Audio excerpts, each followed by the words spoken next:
हे बघा, सगळ्यात आधी आपल्याला अणूचं जे स्ट्रक्चर आहे ते माहिती पाहिजे.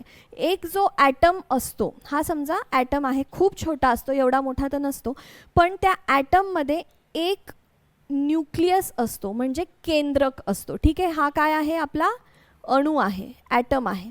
या ॲटममध्ये हा काय दाखवते मी तुम्हाला, न्यूक्लियस दाखवते, म्हणजेच केंद्रक.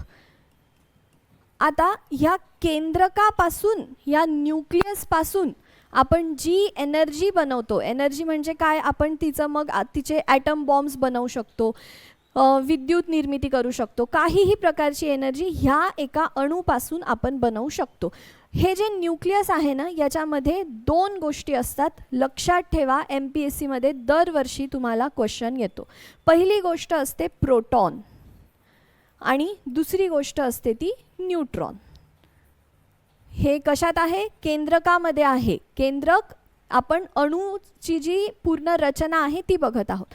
प्रोटॉनला नेहमी पॉझिटिव्ह चार्ज असतो आणि न्यूट्रॉनला नेगेटिव्ह नसतो, नो चार्ज असतो.